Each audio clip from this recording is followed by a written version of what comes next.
Hello mga misis ng tahanan. Ako po ay gustong magbigay ng advice sa mga batang hindi masyadong mahilig kumain ng gulay katulad po ng anak namin. So, ang isang method na naisip ni Reggie is mag-juicing. So, since hindi siya masyadong sa gulay kasi meron siyang selective syndrome when it comes to shape, taste, and smell. So, ang gagawin natin, mag-juice tayo ng kahit na anong mga bagay na gusto mong ilagay. So, mag-umpisa tayo sa, meron tayong spinach.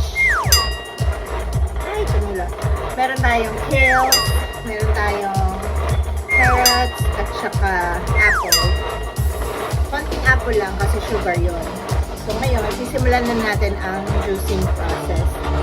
So, ngayon lang naman, medyo matrabaho lang kasi hubasa mo pa.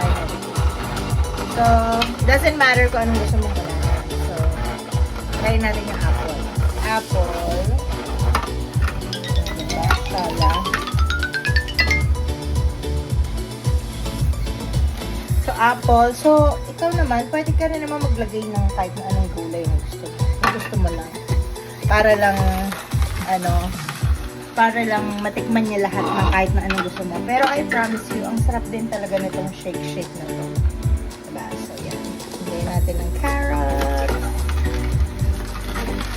Yun nga lang, yung sa juicer.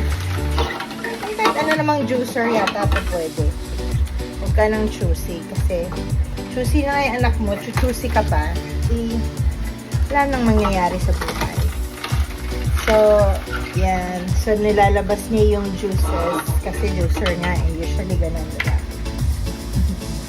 So, lagay mo lang lahat ng gusto mo. Kung gusto mo pang dagdagan ng gulay, dagdagan mo lang ng dagdagan. Hindi na nila yan. So, the only key is, huwag nyo nang papakita. Kasi katulad sa amin, diba? Meron siyang something sa shape, smell, at saka sa mga ganyan-ganyan. So, basically, medyo ayaw niya ng mga amoy na kakaiba, yung mga bago sa kanya, ayaw niya. So, lagay-lagay lang tayo ng mga kagulayan. Diba? So, saksak ka lang ng saksak. Saksak ka lang saksak. Ipilit mo lang ng ipilit.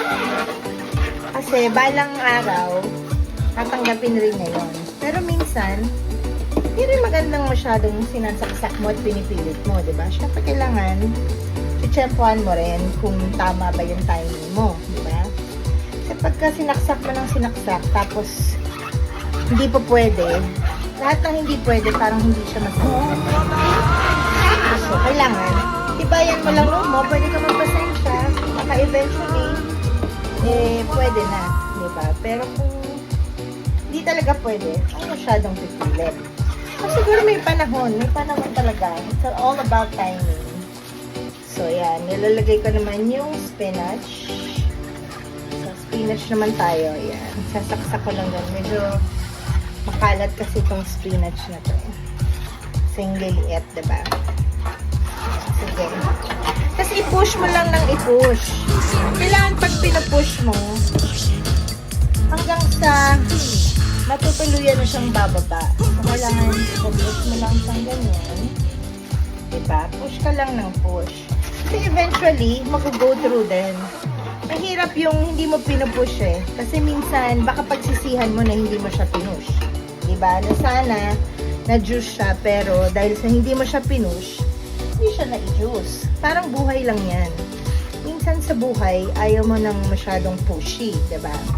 Kaya lang minsan, sa tao, kailangan rin maging pushy ka kasi minsan, hindi nila alam na tama pala or okay pala yung isang bagay kung walang nagpo-push.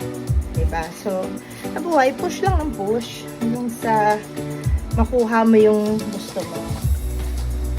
Pero, syempre, kailangan mo pa rin ita-timing na yung push mo ay hindi naman sumobra at hindi rin kumulang. Kasi, hindi siya tatama. Pag hindi siya tumama, wala na, hindi na happy. Diba?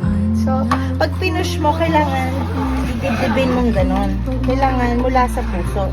Pag hindi mula sa puso yung push mo, hindi lalabas yung juicing. Diba? Yeah. So, parang tapos na yung juicing natin. Ayan, parang kompleto na siya. Wait lang. Ayan, di ba? Papakita ko lang sa inyo. Ayan na siya. Iinumin niya yan.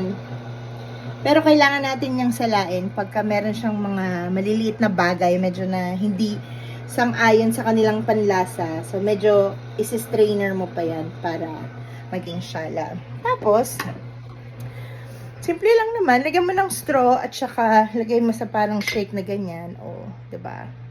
Para, pag ininom niya, happy na rin siya. So, sa buhay, kailangan laging happy lang.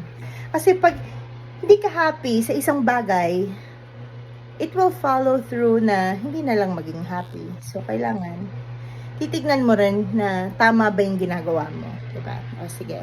Peace out, you all. Happy parenting. Bye. I'm very picky, but I finish it because it tastes good. Show me. Did you finish the juice? Ooh, good job. See ya.